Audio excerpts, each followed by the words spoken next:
Nah, kita mau bicara tentang ya salah satu pasal-pasal dari Lebaran kita kali ini yang menurut saya harusnya dibebaskan dari ya, hiruk-pikuk percakapan-percakapan politik yang sifatnya panas begitu, tetapi diisi dengan semacam budaya kultural spiritual yang sifatnya saling bersilaturahmi dan bersalam-salaman dan saling memaafkan satu dengan yang lain.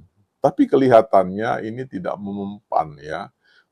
Terlihat sekali dalam komentar-komentar di berbagai macam akun-akun media sosial termasuk yang bukan partai politik buat ya, khususnya di bukan ahli filsafat yang membahas tentang filsafat kepalsuan ijazah palsu Pak Jokowi dianalisis berdasarkan 3 perspektif kebenaran ya. Itu juga ramai dikomentari secara memang negatif ya, secara ya menurut saya tidak lagi didasarkan pada satu argumentasi rasional tetapi emosional.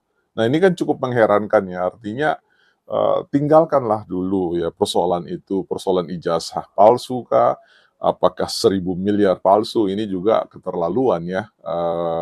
Dokter siapa ini, Risman kah atau siapa namanya, Rismon yang mengklaim 100 miliar, kalau tidak salah 100 miliar ya, palsu persentasenya. Menurut saya persentase itu 100 gitu loh. Nggak usah dilebih-lebihkan gitu, terlalu emosional itu menurut saya over ya.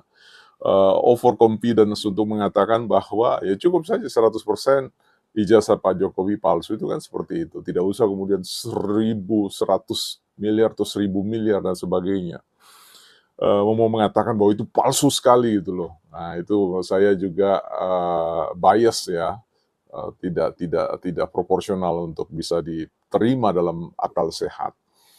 Nah, kalau kita bicara tentang persoalan yang saya bahas di bukan ahli filsafat, di situ kan saya sudah menyampaikan bahwa kalau bicara tentang kebenaran, ya ada 3 perspektif, ada 3 sudut pandang. Sudut pandang yang pertama disebut dengan kebenaran subjektif. Ya, kebenaran subjektif itu adalah uh, prasangka ya tentang kebenaran itu, tiap individu atau masing-masing punya versi atau perspektif kebenaran-kebenaran yang dia yakini ya seperti itu. Sehingga banyak orang yang kemudian abai bahwa seolah-olah itu merupakan satu-satunya kebenaran.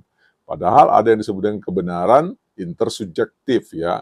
Kebenaran intersubjektif berbicara tentang konsensus norma atau semacam common knowledge ya, pengetahuan umum bahwa misalkan UGM itu kan secara intersubjektif ya, semua banyak pihak mengatakan bahwa ya eksistensi UGM adalah pihak yang paling kredibel ya, paling berhak, paling uh, bertanggung jawab untuk bisa menjelaskan, memverifikasi, memvalidasi bahwa benar 100% ya ijazah Pak Jokowi itu benar adanya atau asli adanya. Nah, ini kan yang dia orang minta, buktikan, buktikan sesederhana itu, maka orang akan paham gitu ya. Nah, ini kan bicara tentang kebenaran objektif ya. Tadi subjektif, intersubjektif, dan kebenaran yang objektif. Nah, kebenaran objektif itu kan berdasarkan objek material, yaitu ijazahnya. Dan dalam kurun waktu 2 tahun ini kan sudah banyak klarifikasi-klarifikasi, banyak upaya-upaya yang dilakukan secara sadar untuk menunjukkan objek kebenaran itu, yaitu ijazah itu sendiri. Tetapi kemudian ya orang tidak bisa mau atau tidak bersedia untuk diyakinkan karena apa? Dia menolak kebenaran intersubjektif dan kebenaran objektif. Kalau saya menganalisis seperti ini, ya, mereka mengatakan bahwa ini merupakan omon-omon doang, jauh dari kesan ilmiah.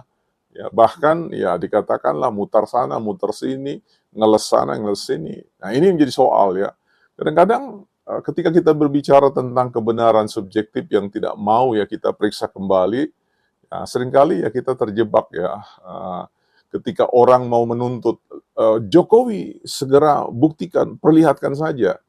Nah, kita harus tahu kalau orang sudah punya katakanlah perilaku ya selalu hanya meyakini yang disebut dengan kebenaran subjektif, dengan cara apapun ya, dengan cara apapun, mereka akan tetap berpegang pada kebenaran subjektif itu. Mereka akan abaikan kebenaran intersubjektif dan kebenaran objektif.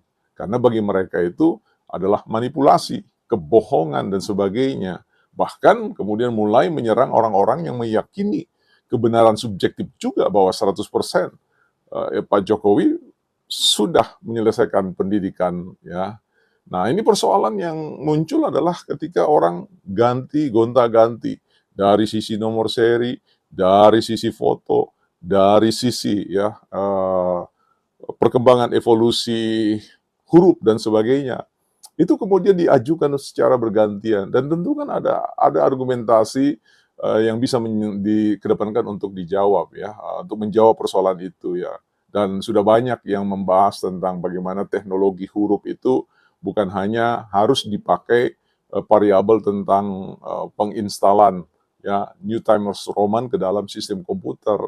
Ya, di luar sistem komputer, teknologi katakanlah persoalan huruf ini kan sudah dipakai begitu lamanya sejak tahun 1931 dalam konteks percetakan-percetakan surat kabar dan yang lain-lain dalam evolusi yang terus-menerus terjadi dengan kemiripan-kemiripan yang ada dan sebagainya.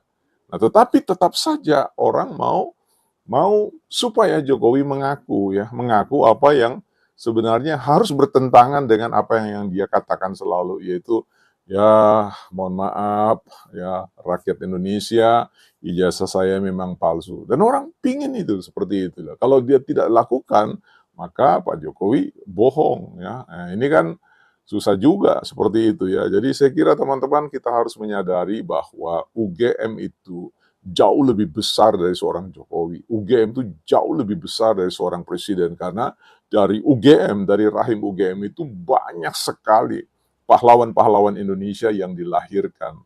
Nah, hanya karena kalau memang misalkan melindungi Pak Jokowi, mengatakan B pada hal A, ya saya kira hal itu sulit untuk bisa dinalar dengan logika yang sederhana ya seperti itu. Apalagi kalau kita lihat dalam musim kampanye, dalam musim kontestasi kekuasaan politik yang baru-barusan terjadi, kan UGM terbelah baik mahasiswanya maupun guru-guru besarnya, ada yang kontra dengan Pak Jokowi.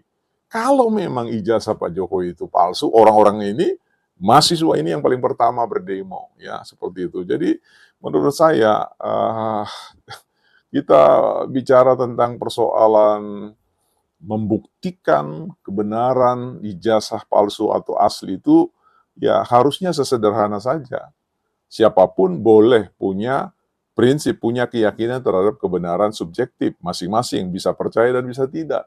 Tapi kalau kita bicara tentang ya kita mempertanyakan itu kepada pihak yang menerbitkan, maka sebenarnya harusnya sudah selesai di situ.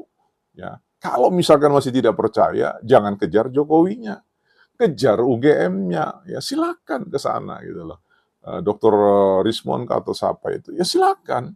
Ya, ada semacam kelakar dari Bang Ade Armando bahwa bukan Bang Ade Armando tapi dari akun-akun yang lain yang mengatakan bahwa ya sudah sampai ke Jogja tapi saya kira saya tidak mau masuk di situ lah nanti jadi bias lagi persoalan ini. Tapi saya mau bilang ya Lebaran itu hendaknya asli gitu lah. Jadi bukan palsu.